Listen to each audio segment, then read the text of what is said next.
Gloire,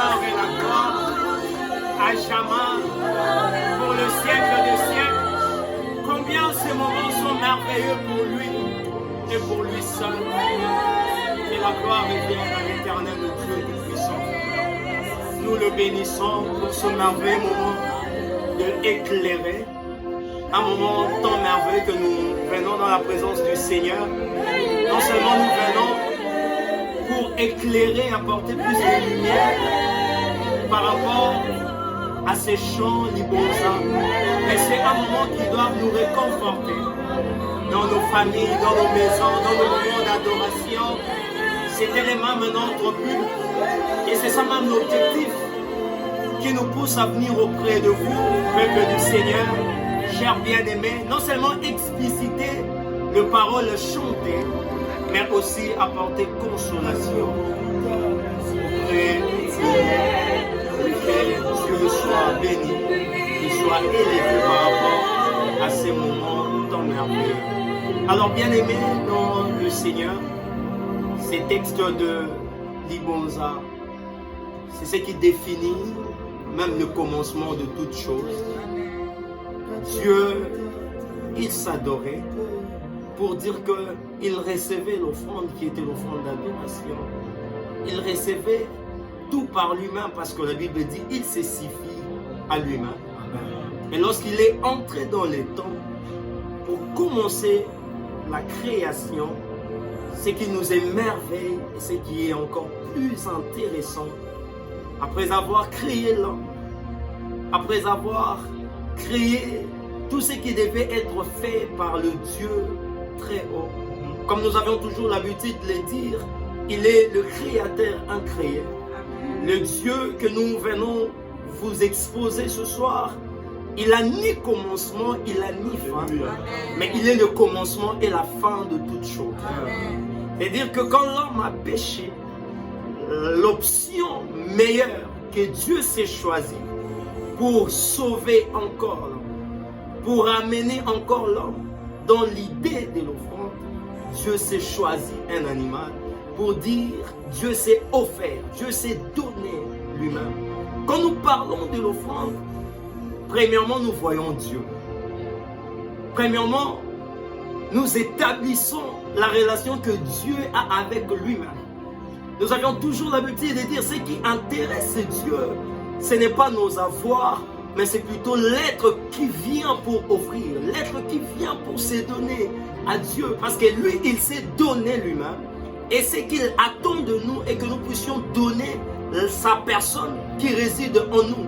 La Bible dit, ne savez-vous pas que vos corps est le temple du Saint-Esprit auquel l'Éternel Dieu prend plaisir.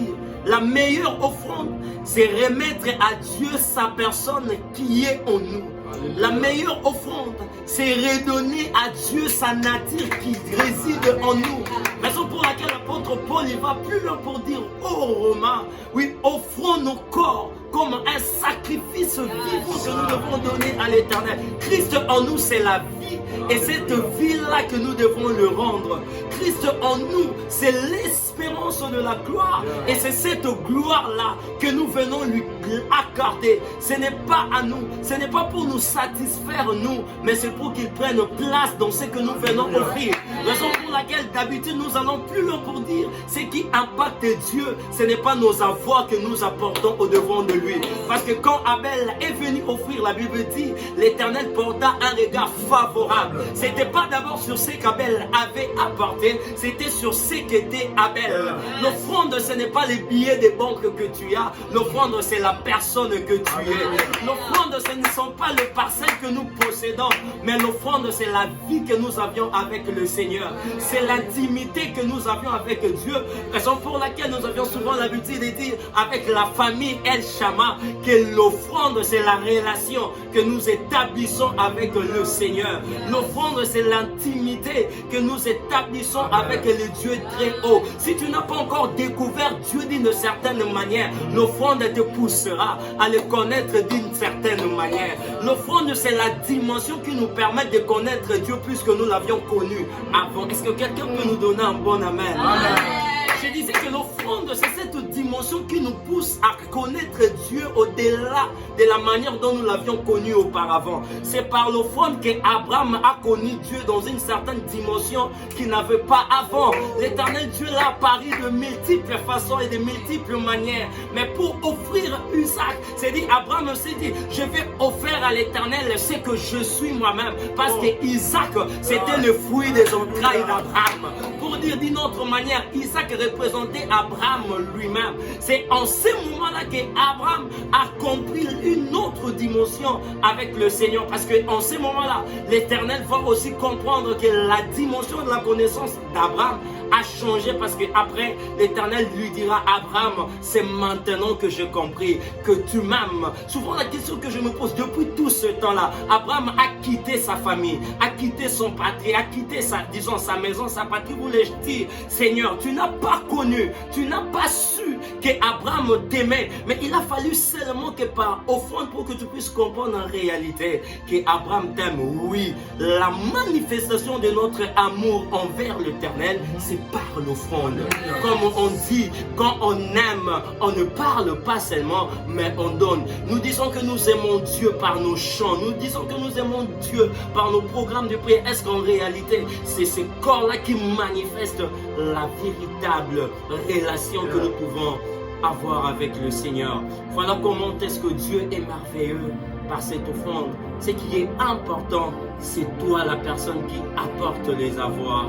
Ce qui est important, c'est la relation que nous établissons avec le Seigneur. Parce qu'en dépit de tout, nous n'avions rien à lui donner si ce n'est que ce qui vient de lui. Il est en train de dire à Moïse, tout ce que vous me donnerez, cela doit venir que de moi. Mais ce qui vient de lui, ce sont des choses qui percent le cœur. Ce sont des choses qui nous pénètrent dans le plus profond de nous. Ce que Dieu attend, ce ne sont pas le remuement de l'œuvre, mais ce que Dieu attend de nous, c'est le battement de notre cœur. Parce que c'est le cœur que nous apportons dans la relation. C'est le cœur qui est témoin. Je suis en train de te dire, bien-aimée sœur, toi qui es fatigué de suivre Dieu, toi qui es fatigué de suivre Jésus, toi qui commences à avoir des doutes avec le Seigneur, offre-lui tout de toi. Offre-lui ton cœur. Tu comprendras alors que l'Éternel Dieu serait en train de développer une dimension de ta relation que tu avais auparavant avec le Seigneur. Accepte de t'abandonner, toi et toi seul, auprès de ton Dieu, et il te fera réellement du bien. Que Dieu soit loué. Il est merveilleux.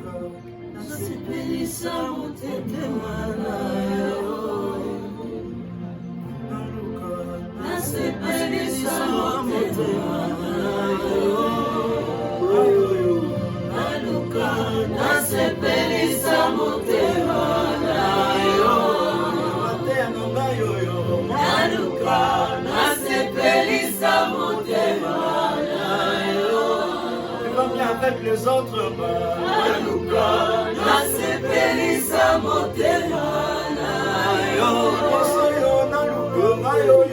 naluka nasepelisa motema naluka nasepelisa motema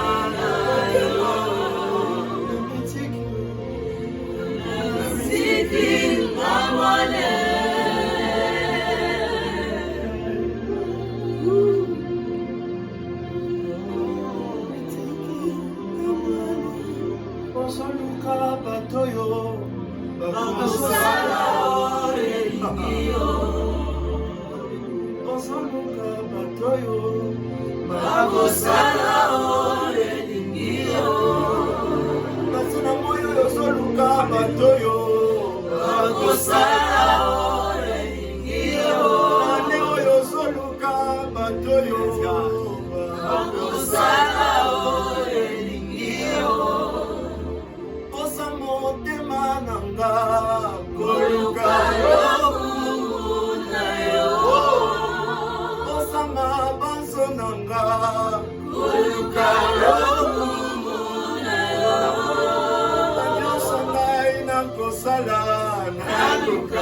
Nasepelisa motema nayo atako nazosala mafere naluka nasepelisa motema nayo na motema nayo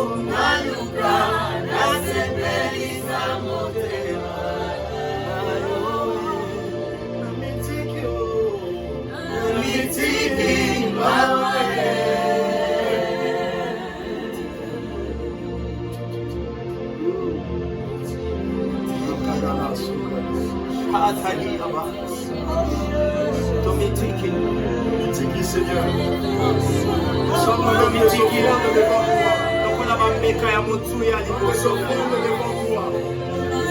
Tomitiki lokola bameka ya motuya liboso motuya topesi eza biso moko. Eza mitema nde eza koedikte baaction na biso. Eza mitema nde eza koedikte baatitude na biso liboso na yo.